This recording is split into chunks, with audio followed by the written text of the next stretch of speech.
Hello and good evening, everybody. Welcome to this AHDB Dairy webinar. And tonight we're joined by the Director of Farm Operations at Myerscough College, Ruari. Good evening, Ruari. Evening, thanks for having me. No problem. And also we're joined by the Head of Dairy Development, AHDB Dairy, Nick Parsons. Evening, Nick. Evening all. I'm James Haig. I'm part of the Knowledge Exchange team at AHDB Dairy, and tonight we're looking at launching our new strategic dairy farm at Myerscough College in Lancashire. So just before we start, a few small bits of housekeeping. For everyone that's registered tonight, you will be muted. Please don't try to take yourself off mute, otherwise there will be a little bit of interference. This webinar is being recorded and it'll be available alongside all of our other webinars that we've been hosting recently on YouTube to watch afterwards. And if you've got any questions for Ruari or myself, please type those in the message box and we will endeavour to get through all of those questions tonight. These are private to us only, and we won't mention your name when we're asking the questions. Finally, for anyone that's registered with Dairy Pro, please provide your farm name, postcode, and your Dairy Pro number in the message box, and then we can allocate your points for you attending this webinar this evening. So a quick run through as to what we're going to be looking at tonight. Nick's going to come in just very shortly, looking at what a strategic dairy farm is and why we as AHDB Dairy think it's important that you should follow Ruari's journey along the strategic dairy farm, alongside those other hosts as well that are coming along with us. Then pass over to Ruari for a quick overview of Myerscough College, and finishing off looking at the key performance indicators that Ruari's run through the KPI tool. So Nick, can I pass over to you, please?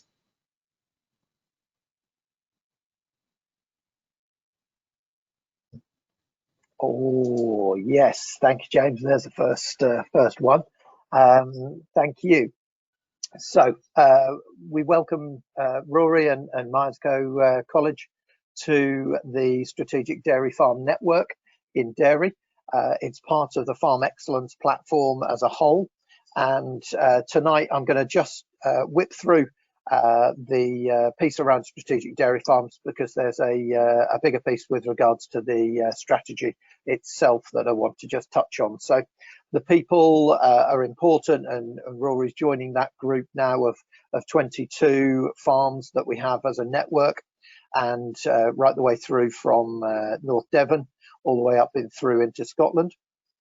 And it's given us the opportunity to be able to encourage that farmer to farmer learning that's been seen as so important and tested. The people on the right are part of the team that support the farm networks, and right across the sectors that AHDB look after. And so if you could move on, thank you, James. And with regards to the each farm has a web page, and this is one of the North Wales farms.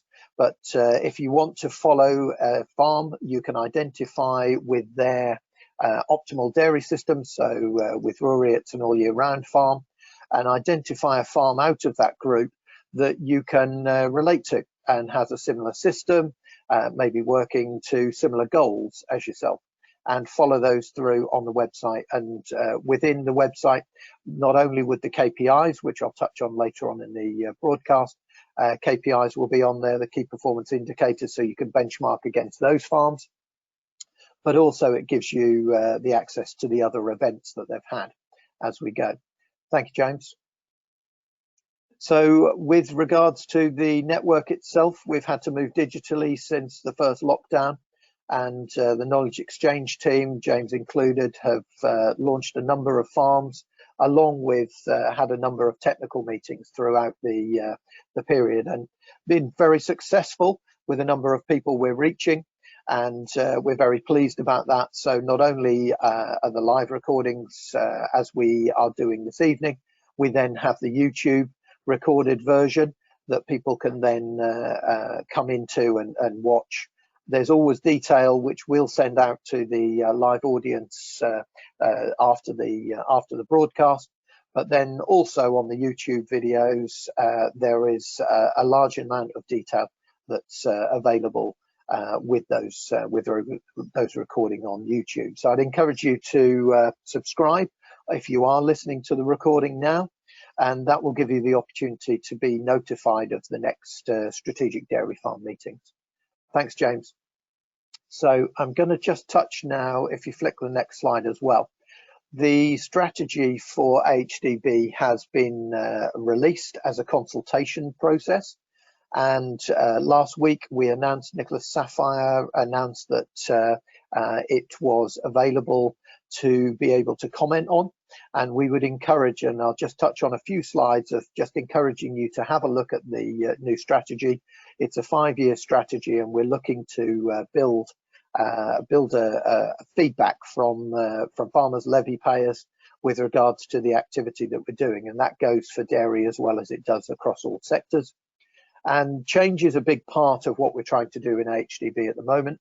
Focus on cost savings, looking to modernise the way some of the levies are collected, and the promise has been made to offer a 5-year ballot for all the sectors to be able to choose as to the direction and the collection of that levy.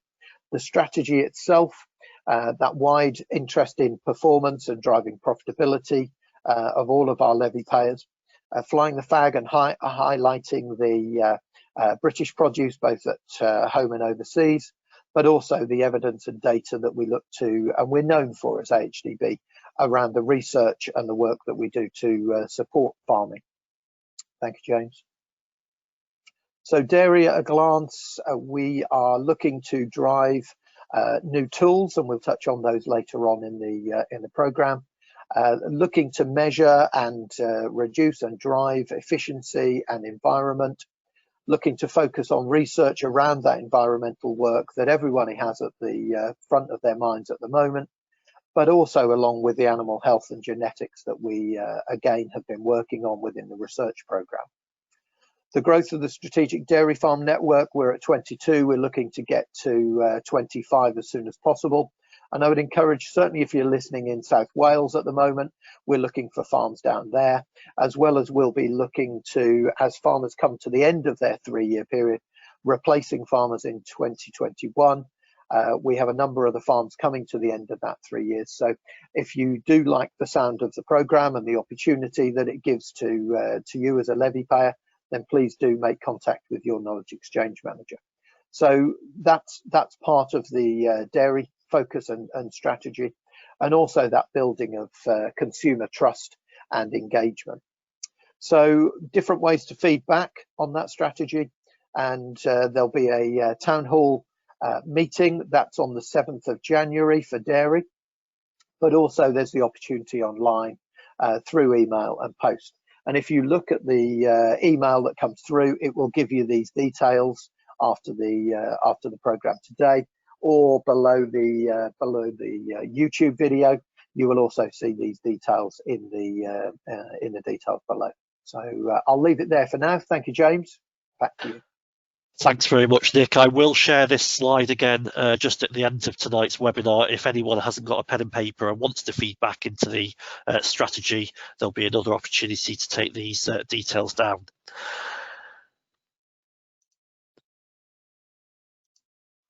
So, Ruari, back to you. Be interesting just if you could introduce yourself for those people that haven't met you, and also just tell us a bit about your farming career and why you have thought it important to join us and become a strategic dairy farm host.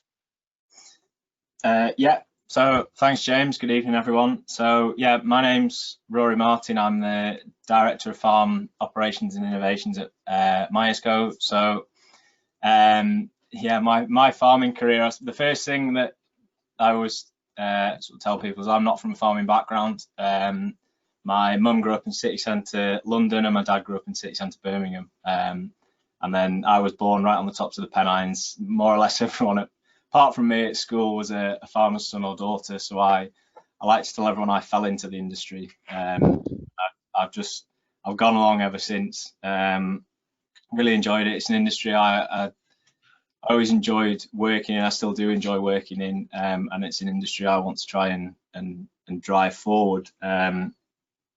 Yes, skills and strengths. I suppose I've always come at farming as a business, and I treat it as, although it is a way of life to me and I really enjoy it, first and foremost it's a business. And one of the things I've done to try and upskill myself in that area is I've just finished doing an MBA, a Masters of Business Administration, part-time, just to try and go out there and take what international big businesses like Coca-Cola, that sort of thing, what they do from a business standpoint, and bring it back to agriculture. And that's, I always really try and understand the theory and then bring it back down to a practical level, and how can we implement this on farm, on our business, and where do we go from there. And I suppose that's one of the things that's led me to the Strategic Dairy Farm program, is that some of my best business decisions and sort of thoughts and ideas have come from conversations with other people, and from visiting other farms and seeing how other systems do things. And that Strategic Dairy Farm program, to me, the best thing about it was having a group of like-minded dairy farms, not necessarily in the exact same system, but all striving for the same thing, which was a profitable business. And just having that platform to spark ideas from each other and just sort of collaborate and learn from each other was the most important thing to me. That's fun. Yeah, spot on. Thanks, Rory. Just give us a bit of an overview, really. What you've got at Myerscough College, then, please. So we've about 300 hectares. We're based just outside Preston in the northwest, and so we're the farming arm of Myerscough College, which has about 5,000 students through every year, everything from 14 to 16-year-olds, through to sort of PhD supervision, adult short courses, all sorts of stuff. So we're a land-based college, and we started, the core of it was agriculture to begin with, so the farm is a big part of what we do. We're now into everything from animal studies and equine through to motorsport, football, rugby, cricket, basketball academies, all sorts of things. The farm itself, like I say, we're about 300 hectares. We milk 200 cows, which is obviously what we're interested in here. But alongside that, in the business, we have 1,500 breeding sheep, around 70 suckler cattle. We finish everything ourselves. We're finishing about 300 head of cattle a year, and then with about 40 hectares of arable each year. And the student engagement is a big part of our business, and we've constantly got students on site. We're constantly trying to get them involved in what we're doing. A lot of the suppliers that we have that work with us on the farm, we get there. They're always really happy to come in and give guest lectures, take students on for placements. It really is part and parcel of what we do on the farm. So we just go on to the next slide, I think, James. Yeah. So you've got, this is our farm map. So the platform's made up of 3 individual farms, which are all Duchy of Lancaster tenanted farms. But fortunately, we're all in a ring fence. So sort of at the bottom of your screen there, you've got Lee Farm, which is the perimeter of which is highlighted in purple there. That's historically been the beef and sheep farm. It's all the sheds there are geared up for lambing and sort of suckler cattle. You then in the middle of the screen there, you've got Lodge Farm, which is what we're going to be talking about this evening, which is where the dairy unit sits and the ground for the dairy unit. And then you've got at the top of your screen there, which apologies, the colour hasn't really come through, but that's Litres Farm. That was always, well, historically has always been run as the cropping unit. We have the land of that farm, but we don't have the buildings in the yard. Now, one of the issues that we're finding now is because of that historic management, you've got very little water and fencing infrastructure at Litres. Lodge is pretty good. We've done a fair bit of reseeding, followed sort of, good practice for dairy farms over the years, and the fencing's not so bad. Soil structure's pretty good, and then you've got Lee Farm, where we're sort of mainly permanent pasture. You've got a bit of surface compaction from years of sheep, and some of the soil indices aren't particularly good. So we're starting to try and take a bit more of a holistic view of the whole platform and farm it as one unit instead of 3 separate farms. And that then ties into some of the stuff that I'll be talking about and some of the things that we're wanting to look at as a strategic farm in terms of crop rotation, soil structures, and mixed farming practices, which to me, looking forward, is what ELMS and good practice and all of the new public money for public goods is going to be about, is moving back to some of these mixed farming, agroecology, agroforestry, whatever you want to call it. It's about working in conjunction with the enterprises you've got and the land and what the land is telling you. Absolutely going to be completely important. But looking to the future, then the next slide is looking back to the past. Tell us about this, please, Rory. So this is a picture of Lodge Farm in the 1800s. You'll see we've got a video later on of the farm as it is now. Of just a few slides now, so just try and give you a picture of how the farm's evolved. Now, the reason I put this up in the 1800s is, although Myerscough wasn't farming lodge in the 1800s, the college itself started in 1894 as the Lancashire County Institute of Agriculture, and we've evolved since then. So I just thought it was interesting to see what this farm was like in that time period. That we didn't come to lodge until let me just find it. It's 1967 we came to lodge. So I think if you move on, James. So this is probably 20 years after college first started farming. So you'll see the red brick buildings there on the sort of the right hand side of the left hand picture, if that makes sense. That is the farm as you saw in that picture in the 1800s, and then to the left of that you've got the main dairy shed, which was built in 86, I believe, which is what the right hand picture shows you on the inside. And that shed is the shed that we're still milking in now, and it more or less looks exactly like that. You've got the parlour in the top left corner of that right hand picture, with an office above it. The office isn't there anymore, but the parlour is still in that position. And you've still got the 4 corners with the cows in that we're milking in. We've had several updates and several revisions inside it, but that's more or less still the same. So again, if you go on another slide, James. Just before we move on to the next slide, we've had a question come in already, Rory. So do you know what height above sea level and how much rainfall you get where you are? I don't know off the top of my head what the height above sea level is, but I can tell you we're only 12 miles as the crow flies from the sea. And rainfall, again, I don't have the figures off the top of my head, but it's a chuffing lot. We're in wet and windy Lancashire on the Fylde coast, and yeah, we are wet through at the moment. I will find out and let you know. There's another objective to add to the list while you're an SDF host, Rory. Yeah. So I think the next slide is the we've got some drone footage of the college farm. So Hannah, if you want to just play this, and then we can just discuss in a bit more detail once we've had a look at the footage, if that's all right, Rory. Yep. Thanks, Hannah.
Okay.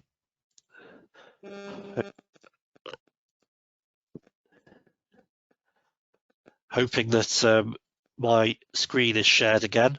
Yeah, I can see that. Good. Ruari, it looks an absolutely fantastic setup and such a picturesque place to work. You must feel very lucky to be in the position that you're in there. Oh, definitely, yeah. I mean, I've been here now about 16 months, but I was lucky enough that I was a student here way back when, and I'm lucky enough that I've come back around full circle. And no, it's a cracking place to live and work. Good, good. So we had a good overview of what the setup looks like, but just delving a little bit deeper, perhaps just tell us about the infrastructure that you've got at Lodge Farm, please. Yeah, so in that 1980s shed, that main shed that houses the milking cows and the parlour, so we've 228 cubicles in that shed, like I say, split into 4 quarters. So we have the flexibility if we need to of we tend to do a fair bit of research work on farm, so everything's been geared up for flexibility and you know, managing cows individually and managing groups and that shed in any combination that we need to. So each quarter has a bank of out-of-parlour feeders in it, which has 2 feeders. Each one has 2 solid feeds and a liquid feed option. And each cow has an individual tag in it, which does your heat detection, your rest times, and then we have a 2040 swing over parlour, which has Affimilk technology in it, which essentially gives you the same data capture as what a robot does. So we'll get individual yields, fats, proteins, lactose content of the milk at every milking for every cow. Gives us a fantastic resource for delving into the data and doing research work. We haven't fully got the somatic cell count fully calibrated yet, and they're working on sort of urea contents for individual cows and things as well, which will just allow us to do that nutritional analysis to another level. We've then 63 cubicles in a dry cow shed, and over the other side of the road then we have a heifer rearing and beef finishing unit and all the silage pits. The slurry system can be a little bit challenging because we have to pump the slurry from the dairy unit under the road and around the back of the yard to those 2 slurry towers you saw. So one of the limitations we have within the cubicle shed is we have to use the finest of fine sawdusts, otherwise it will block up that slurry channel, and trust me, it's a nightmare to unblock. So yeah, it's a good system, but I mean, longer term with our yard, one of the things that we're looking at to sort of try and future-proof the business is that original side of the road where the dairy unit is now has a river at the boundary. We've gone as far as we can on that yard, so any future expansions or building work that goes on will have to be on the northern side of St Michael's Road. So I think if you go, yeah, we'll have just tell us about the dairy herd next, Ruari. Impressive setup there in the shed. Yeah, so you can see the outer parlour feeders there, and the auger lines running to them. So we've at the moment about 200 cows in the herd. We're all year round calving, and we're aiming for between a 9,000 and 10,000 litre cow. We're running at 4.2% butter fat and a 3.45 protein at the moment, with around 2,000 litres from forage. Now the reason I say that is our latest figures have dropped off below that purely because we've had a bit of a dodgy grazing season here this last year. It started off very, very dry. First cut was quite drought stressed, and we didn't actually turn any cows out to grazing because the platform was limited. We then had a lot of rain that then didn't stop. So second cut headed and was quite an awkward crop, and then the grazing cattle during that period was it was a nightmare. You'd turn them out and it would be raining, and would be bone dry one day and they'd graze away quite happily. It'd be absolutely lashing it down the next day and for the week after that. And so the milk from forage has been a challenge, but it's something we're focusing on. Feeding wise, we feed through a partial mixed ration. So I tend to split the shed into two sides, with an open cow side, which we're very closely monitoring the nutrition on, which tends to be a higher yielders, obviously. And then we have, once the PD'd in calf and the litres drop below a certain point, they move into the other side of the shed. And they've a separate base mix through the mixer wagon, and then they're fed individually to yield in the outer parlour feeders. We've no feed in the parlour, which I know upsets a lot of people, but it's purely space requirements and the history of the shed. So breeding wise, because we're on a co-op contract, we have a requirement to graze cattle for 120 days of the year, which means I'm looking for a cow that's good on its feet and legs, has good fertility, and I'm mainly focusing on litres because we've already got, you can see with those figures, we've already got the constituents that we need for a supermarket contract. Go on to the next slide. Sorry, I just didn't unmute myself, Rory. Sorry. We're getting lots of questions coming in tonight, which is great. First one, do you use your own bulls or are you AI-ing? No, so we're AI in it. Well, I say we're AI in everything. We have Angus bulls of our own for the suckler herd, which we've used. We're using sex semen and we tend to AI everything. But if we've got some heifers going out to grass, we might sink a load of heifers, AI them, and then put a sweeper bull out with them. Similarly, if we've got some cows that we need to get in calf, or that are, you know, we have the flexibility to use the bull, but AI is always the first port of call. And just remind us who your milk buyer is, please, Rory. Yeah, so it's a co-op contract, so it's via Muller, but then it's into the co-op. Okay. Another question going back a slide to the slurry handling.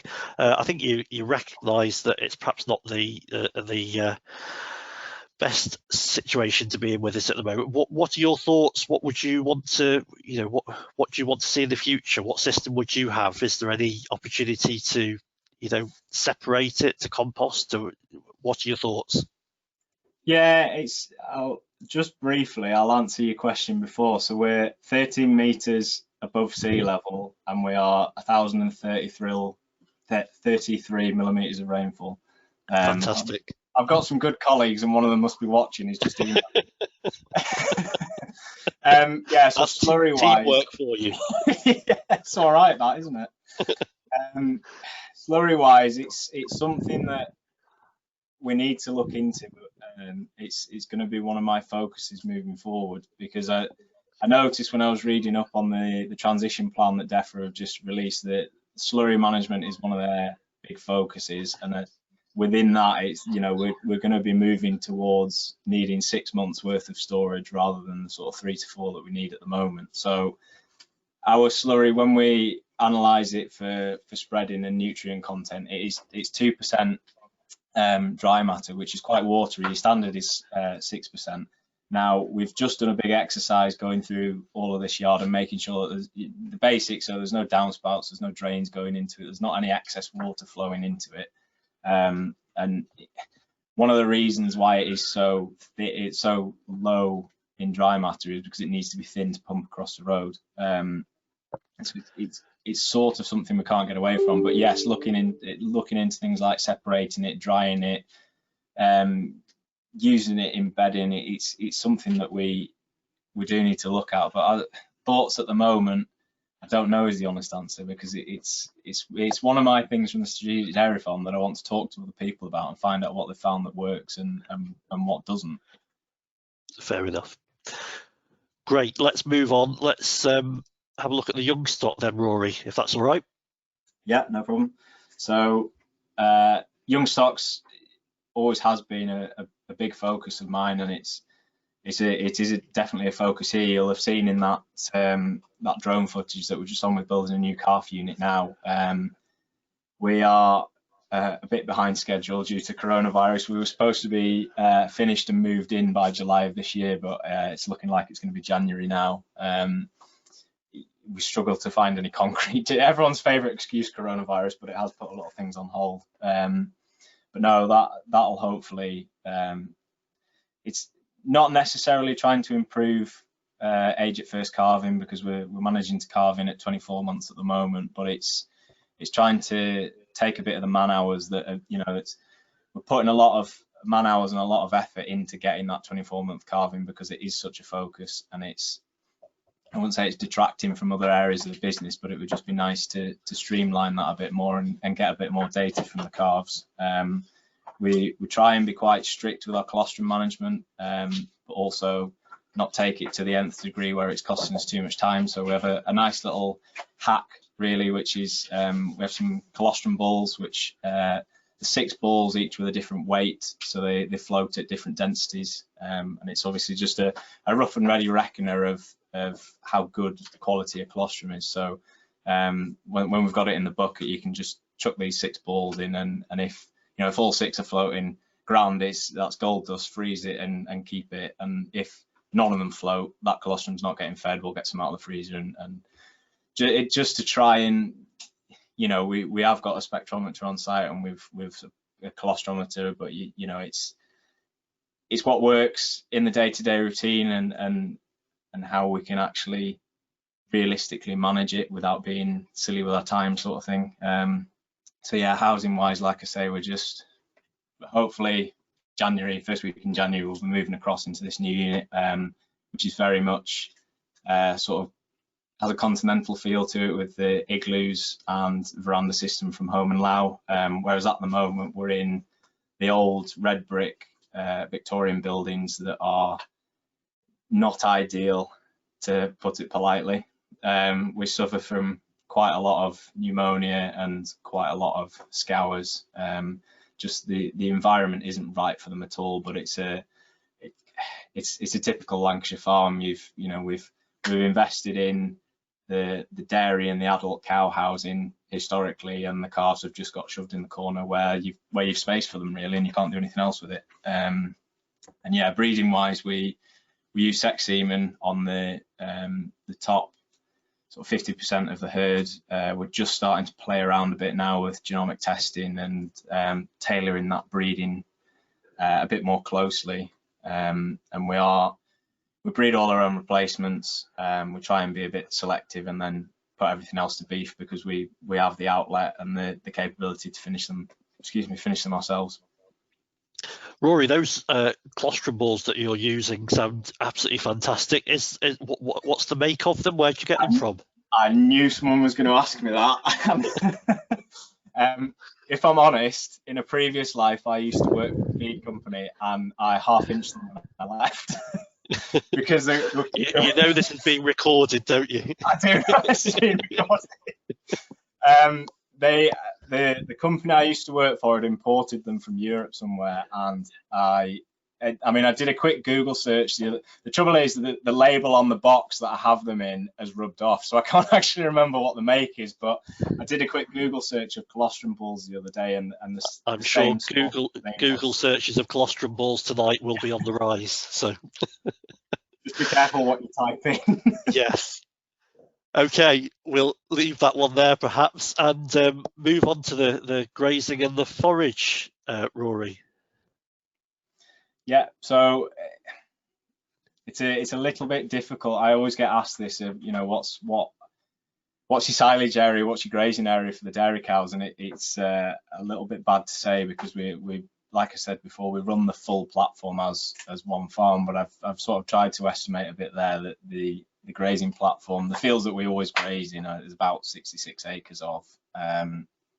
Now, in terms of the tons of dry matter that we grow, it's one of these. That is one of the areas that we're looking on improving and focusing in terms of grassland measurement and getting more accurate records and figures for, because at the moment it's counting trailer loads, or it's sort of working out once the clamp's there, what tonnage have we got on that clamp, how many acres did we mow? That's roughly what we do, and it's not as accurate as I would like it to be in terms of then how we manage our grazing system and the platform. And so we're entering into a program of reseeding some of the poorer performing lays on those metrics, and then once we've got everything to we've done the obvious poor performers, if you will, that's when we'll start getting more scientific about it, so to speak. Tracks, we've got some very good tracks that have been laid sort of professionally, and then AstroTurf put over the top, and where everywhere else is soaking wet, you can always travel on the tracks. And we've got, it allows us to have a decent grazing infrastructure just out the back of the shed, and you know, it's not far for cows to walk. There's plenty of water infrastructure down there, but it's set stocking grazing really. We haven't got as far as subdividing or strip grazing. Now it's, again, that's something that for this grazing season coming up, 21 grazing season, we've invested in a lot of electric fencing infrastructure for the sheep side of the business, and I've deliberately made it so that it's possible for us to bring that trailer across and get all year round use for it within the dairy herd. So I'll have a lot of time spent poring over a map working out what the best way of subdividing fields with electric fencing is. So again, that's one of the things that we'll keep you updated with as we're going through this program, and I'm sure you can all give me some pointers on it, because I know there's a lot of knowledge out there in the industry of that. Trying to get through all these questions as well, Rory. When you were doing your reseeding, what varieties were you looking at? What sort of grass type were you focused on? So I suppose I'll take a step back and just go through what our cropping rotation is. So we're growing and the wider platform. So what I'm doing at the moment is historically we've spread, because Lee Farm is right next to Lodge. Whenever we've had slurry to spread, it's been quite handy to spread it on some of the sheep ground at Lee. And although we take bales from it, and it will use some of that nutrient, we do have a slightly elevated phosphorus level on some of that ground now, which is locking up some of the magnesium, which means we have to mag bolus all our suckler cows every month through summer. Otherwise, we tend to find bad staggers. So what we're doing is moving some of the cropping around the platform. So we start with a winter wheat for whole crop for the dairy cows. It then overwinter, to avoid overwintering stubbles, we then move into a forage crop by the stubble turnips, or we've tried a rape kale hybrid this year. We're then into a spring barley, which we crimp for beef stock. We then move into a 2-year Italian ryegrass, short-term Italian ryegrass mix that's high in sugars and a high growth potential to get that silage crop. And we then, after that 2 years, when your Italian ryegrass is starting to drop off that short-term lay, we then put that into a 5-year cut and graze mix for some of the sheep and grazing platforms for suckler cows. Now, unfortunately, I'm not that good with my grass varieties, and I tend to, we have massive discussions with the agronomists, and we sit down and work through all the mixes that we want and what we're trying to do, but being able to tell you the exact names of the grass varieties, I'm afraid I can't. Don't worry about that, Rory. Don't worry. Okay. Yeah, so we try and take between 3 and 4 cuts. I wouldn't say we've 100% gone to the multi-cut system, because we've contractors that do the bulk of our clamp silaging, and it can get quite expensive. But I do try and, where I can, cut at that 3-leaf stage and get the most energy as I can out of that silage. But with a fair bit of flexibility with having the suckler cows, and we have our own baling equipment, so we will do sort of 200 acres plus of baling a year for the sucklers and the sheep. We always try and make a crop of hay somewhere, which can be a bit challenging, but we do try. And then, yeah, like I say, we're trying to grow more and more of our own feed in-house. So as this reseeding program works its way through and our grassland starts to become more productive, in theory we'll be able to drop more of the platform out of grassland and start growing more of our own cropping to put back into the system. Now I would love to start growing some protein crops, being as that's the most expensive feed that you can buy in, but I haven't yet found a protein crop that grows cost effectively in this country. So if anyone out there knows of a decent crop, and lucerne doesn't like getting its feet wet, so it will not do in Lancashire on the Fylde coast, but I'm open to suggestions on that one. And if you have got any suggestions, put them in the chat function and I can feed those back to Ruari later. So, Video started. That was it. So thanks very much for that, Ruari. I'm sure there'll be a few more questions a little bit later on, but I'd just like to ask Nick to come back into the discussion, just to tell us a bit about the AHDB KPI Express tool before we have a look at your KPIs for Lodge Farm, Ruari. So Nick, if you're there. Thank you. Yes, and yeah, appreciate it, James, and great discussion so far. Nice to see some questions coming in, and yes, some humour as well, which is always appreciated on our strategic dairy farm webinars. Absolutely. Right, so KPIs. I mentioned tools as an important part of our strategy as AHDB, and this one is linking into, I mentioned, optimal dairy systems, which has been around now 2 or 3 years. It divides the dairy farmers, trying to identify the key performance indicators and the definitions around block calving or all year round. So trying to identify yourself, bracket yourself into one of those groups, and then be able to measure the farm and your performance and productivity against the industry targets that were set by a group of consultants and AHDB. Thank you, James. So the KPI Express tool, it is something that has been developed over the last year and has been launched in September. We're promoting it to all farmers, but especially those ones who don't do a lot of benchmarking at the moment. This is a great starter tool to get into benchmarking and start to measure yourself in the industry. So the opportunity is to look at those optimal dairy systems KPIs, which there's 9. There are 3 financial KPIs, but also 6 technical KPIs to each both the block calving or the all year round calving systems. And thank you, James. If you want to flip the next slide, the opportunity is there to speak to your knowledge exchange team if you want some support, but it really is quite an easy system to navigate around. If you register, it takes about 2 minutes, an email and a couple of details with regards to the herd, and then you can identify your key performance indicator you want to look at and measure yourself against. Now you can bring data to it, so you can bring your own data without having your actual KPI. Or you can bring that KPI if you already create those, and then you can compare yourself to the industry standards. And as you can see there, it flags you clearly within the different groups, and this one's for cows and heifers calved in the first 6 weeks of a block calving system, and it identifies where you sit, and this farm's sitting between good and excellent. But also, and for those who would find themselves in above average, below average, that centre box is very important. So that box in the middle gives you the opportunity of how you may be able to improve. It will highlight research that AHDB or other parties have done. It will give you resources such as if we've done a programme on it within the Strategic Dairy Farm Group.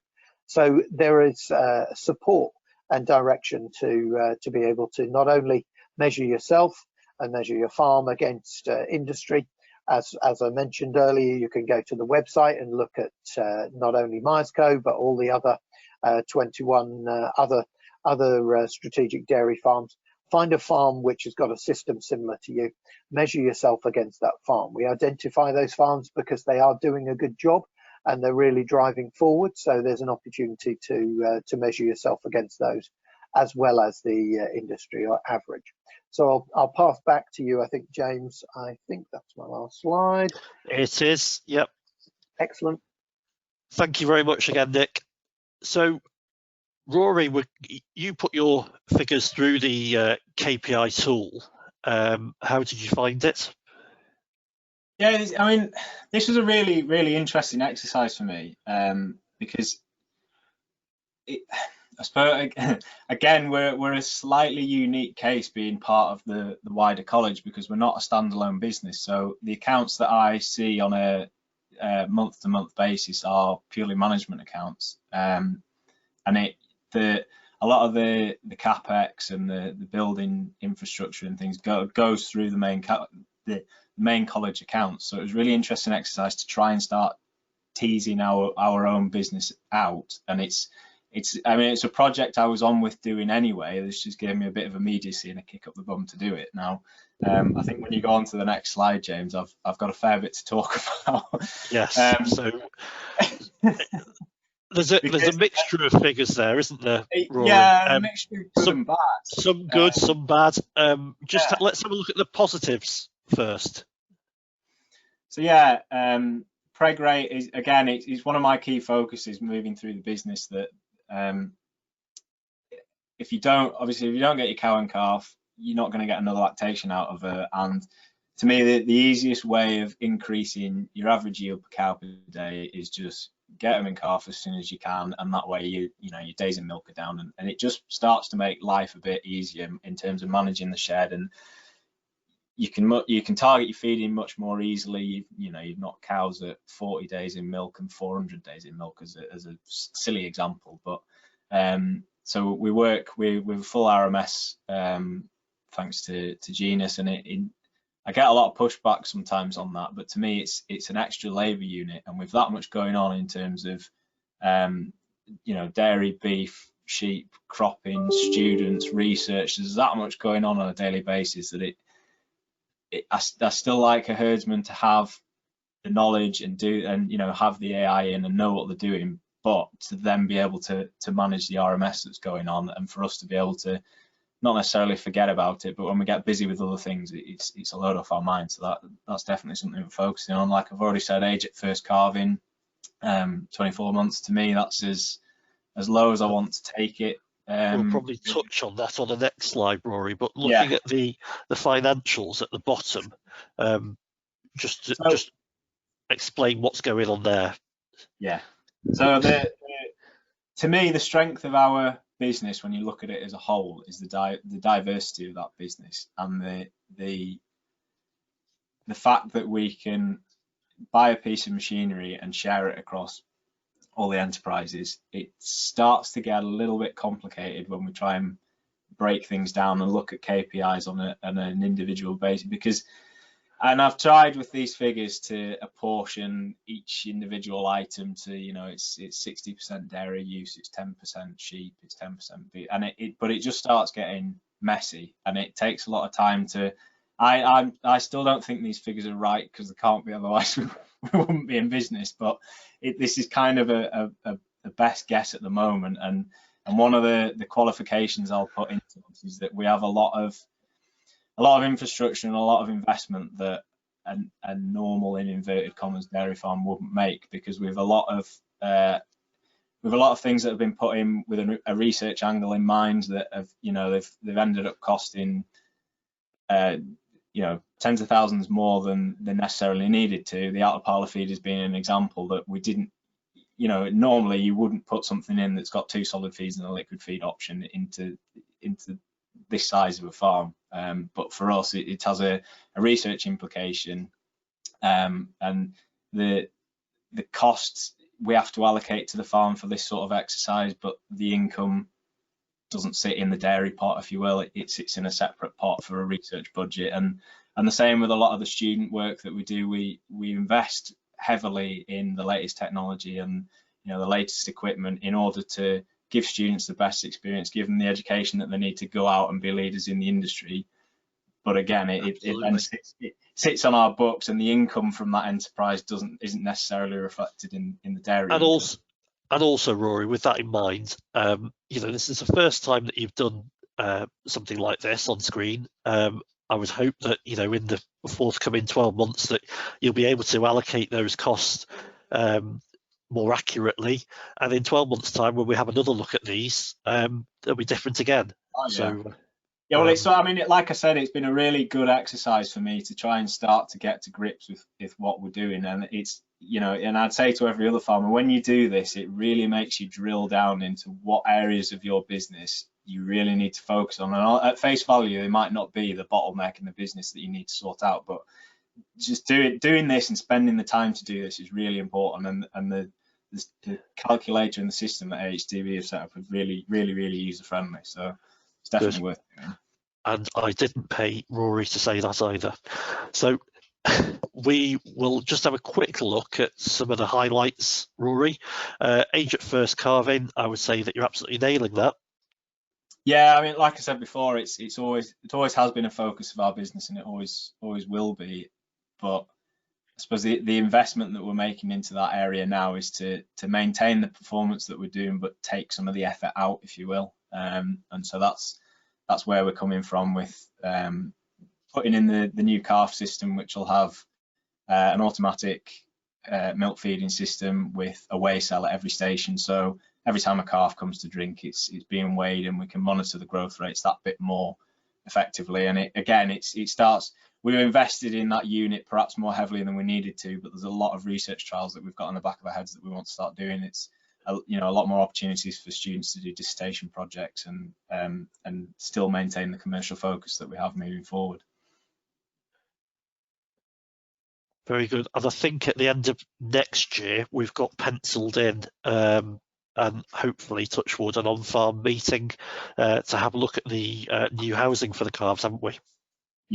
Yeah, no, it'll be fantastic once we've moved in and we've got some calves going through it. And if anyone follows me on Twitter, I'll definitely be, putting a timeline of when the first calves go in and how things are working. And that'd be interesting to follow. Thank you.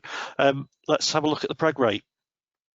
Yeah, so again, preg rate is a massive focus in our business, and I will give credit where credit's due that our RMS technician is doing a fantastic job, and the systems that we have in place,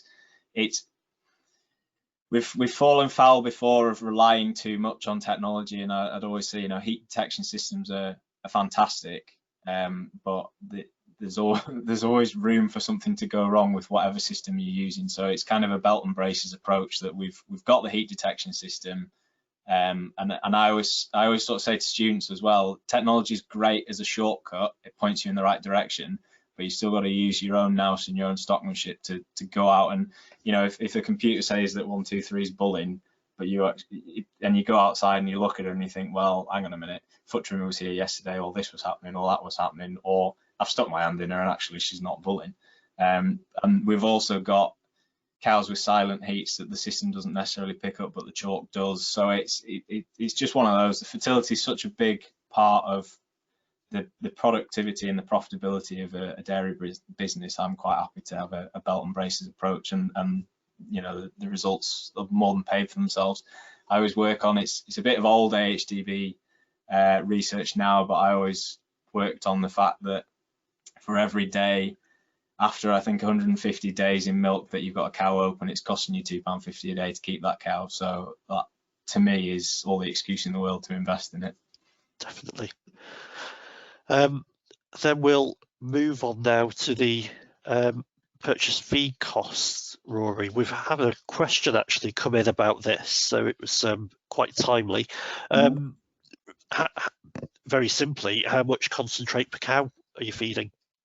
Oh, flipping heck.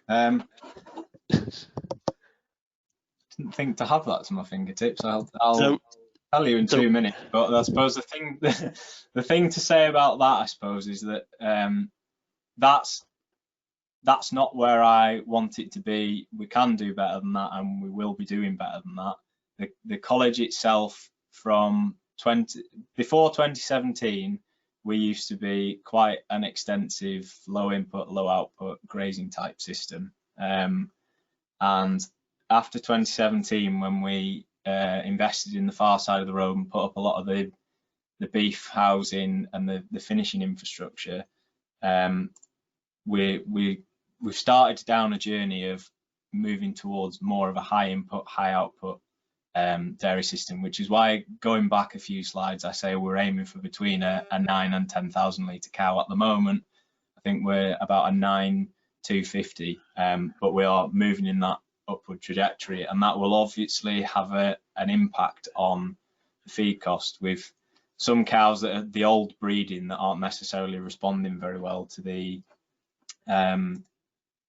or aren't responding as efficiently as you would like to the feed that we're putting in. Whereas you've all, sorry, I'm just trying to pull up the costings. You've cows, younger cows, newer cows that are you know, are probably down at like 8 pence, kind of a marker. But tons, if my computer loads. Thought you I'm not very good at waffling. Am I? No, my computer's not going to play. I'm sorry. No, don't worry about it. Don't worry. I guess no.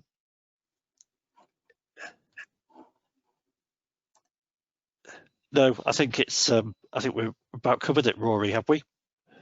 I think so. Yeah. It's. I mean, it's something we're always looking to improve on the feeding. It's, you know, we're having regular conversations with our nutritionists. We perhaps a little bit overboard in that we have the nutritionist from the feed compounder that supplies us, and we have an independent nutritionist as well, that, you know, just trying to look at things from as many different angles as we can. And I mean, as I said, I used to work for a feed compounder anyway, so I like to think I've got a reasonable amount of knowledge in this area, but I'm not so arrogant as to say I know it all. So I mean, it's my ethos with everything. I try and ask questions of everybody that I find that because everybody will know a little bit more about something than I do, and if I can just glean every little piece of information I can, I'll hopefully come away from it in a better position than I was before.